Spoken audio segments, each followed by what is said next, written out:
빌라왕하고 가끔 비교하시는 분들이 있는데, 저는 빌라왕하고 비교하는 거 사실 기분이 그렇게 좋진 않은데, 구분을 좀 하자면 빌라왕이 갖고 있는 부동산 대상 자체가 빌라라는 게 같은 것 뿐인 거지, 보유 방법에 있어서는 완전히 다른 방법이 아닌가라고 생각은 갖고 있습니다. 저는 34개를 보유하고 있다고 말씀드렸는데, 전세 세입자는 단 한 명도 없어요, 전. 그리고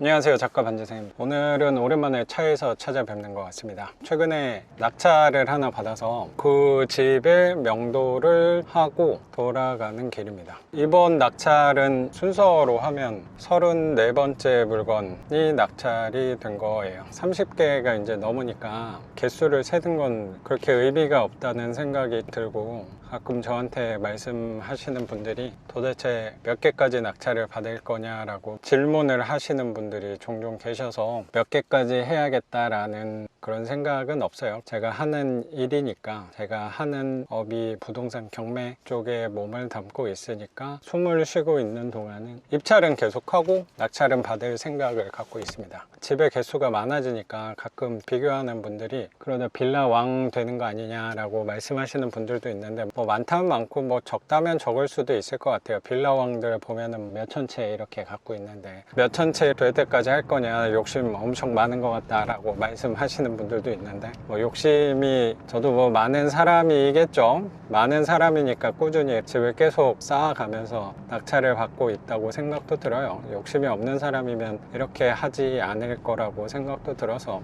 욕심 없는 것처럼 보시는 분들도 계시는 것 같은데, 생각을 해보니까 저는 누구보다 욕심이 되게 많은 사람이 아닌가라는 생각도 들어요. 빌라왕하고 가끔 비교하시는 분들이 있는데, 저는 빌라왕하고 비교하는 거 사실 기분이 그렇게 좋진 않은데, 개수가 많다고 구분을 좀 하자면 빌라왕이 갖고 있는 부동산 빌라라는 부분에서 비슷할지는 모르겠지만, 보유하고 있는 세입자 구성은 완전히 다른, 대상 자체가 빌라라는 게 같은 것 뿐인 거지, 보유 방법에 있어서는 완전히 다른 방법이 아닌가라고 생각은 갖고 있습니다. 저는 34개를 보유하고 있다고 말씀드렸는데, 전세 세입자는 단 한 명도 없어요, 전. 그리고 전부 다 월세 세입자로 저는 보유를 하고 있어요. 그래서 빌라 왕하고 저하고는 조금 구분을 해야 되지 않을까.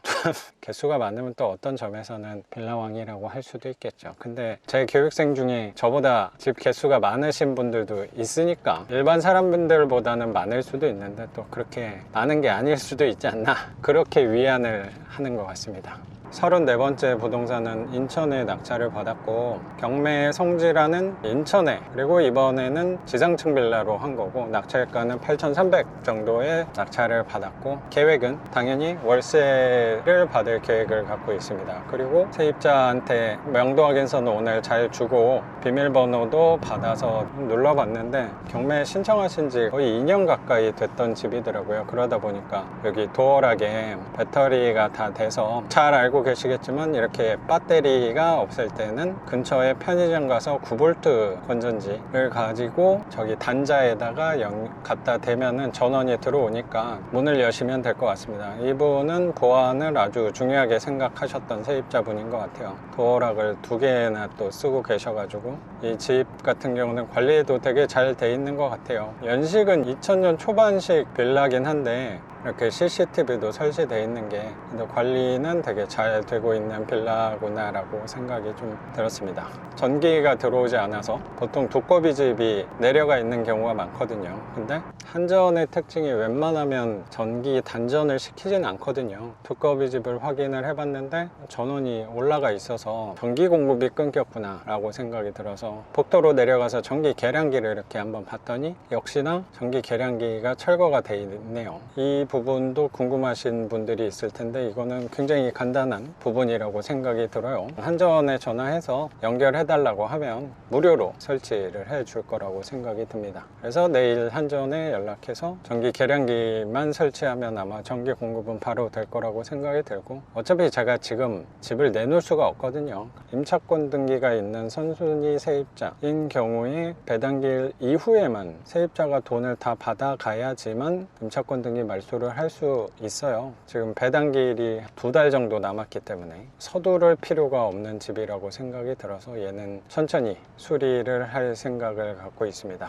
컨디션을 한번 살펴봤더니 집이 생각보다 너무 깨끗해서 도배도 안 해도 될 정도라고 생각이 들어요. 싱크대도 이렇게 봤더니 컨디션도 되게 좋고 세탁기까지 옵션으로 들어가 있어서 이런 세탁기는 사실 제가 그렇게 좋아하진 않는데 분명히 고장났을 확률이 되게 높을 것 같아서, 근데 이거는 뭐 확인해보고 작동이 안 되면 교체하는 걸로 하면 될 것 같고, 문짝이 열리나 잘 봤더니 탑 밑에도 김치 냉장고가 또 들어있어서 뭐 사실 옵션이 달려있으면 좋은 부분이라고 생각하는데 옵션을 그렇게 좋아하지 않거든요. 옵션이 있으면은 나중에 세입자 들어왔을 때 제가 고쳐줘야 되기 때문에 돈이 들 일만 있다, 이 옵션 때문에 월세를 그렇게 높게 받기는 쉽지는 않을 것 같다는 생각 때문에, 이렇게 반가운 옵션은 아니지만 없는 것보단 낫지 않을까, 그렇게 위안을 하고 있습니다. 제가 집을 보고 있는데 옆집 분이 갑자기 오셔서 집을 설명을 해주셨는데 세입자분이 페인트랑 한번 칠을 하셨다고 하시더라고요. 그래서 생각보다 집이 너무 깨끗하고 도배도 상태가 좋고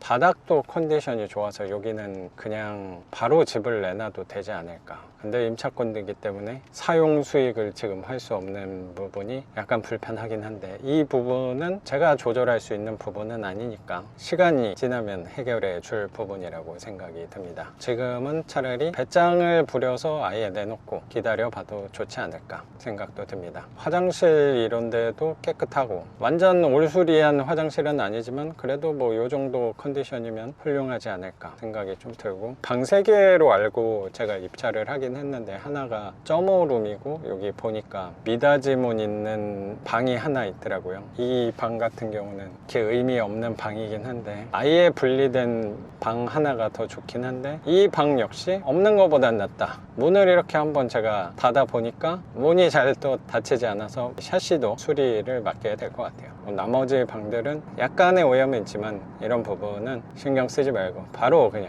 집을 내놓는 방향으로 하도록 하겠습니다. 돈 드는 부분이 너무나도 감사하게도 적을 것 같아요. 그래서 임시 청소는 좀 맡기면 좋지 않을까. 가끔 사람들이 너는 언제까지 할 거냐, 34개 언제까지 할지 아직 생각은 별로 안 해봤는데 지금 생각은 계속 할 거라고 생각은 들어요. 왜 제가 이 낙찰을 계속 받을까 곰곰이 좀 생각을 해봤어요. 나는 왜 계속 낙찰을 받는 건가, 거의 습관적으로 낙찰을 받는다는 생각도 들고, 경매 입찰을 해보시고 수익을 내보신 분들은 공감을 하실 거라고 생각은 드는데, 특히 이 월세를 받아보신 분들은 이 시세 차익 하시는 분들이랑 분명히 저는 구분이 될 수 있는 게, 시세 차익은 경기마다 시기마다 내가 좀 기다려야 될 때도 있고 빨리 움직여야 되고 천천히 움직여야 되고, 그 부분이 이런 부동산 경기마다 좀 있을 거라고 생각이 드는데, 월세의 가장 큰 장점이라고 생각하는 거는 시기에 상관없이 언제나 상황에 맞춰서 입찰을 할 수 있다는 게 장점이 아닐까 생각이 들고, 월세가 지금 34개에서 35개가 된다고 큰 차이가 나진 않을 거라고 생각하거든요. 제 삶에 큰 변화가 없을 수도 있다고 생각이 드는데, 제가 이 부분을 계속 하는 이유는 명분을 이렇게 잡은 것 같아요. 최근에 제가 이사를 왔는데 지금까지의 삶에서 가장 큰 빚을 내고 이사 오다 보니까 돈을 제가 굉장히 많이 썼단 말이에요.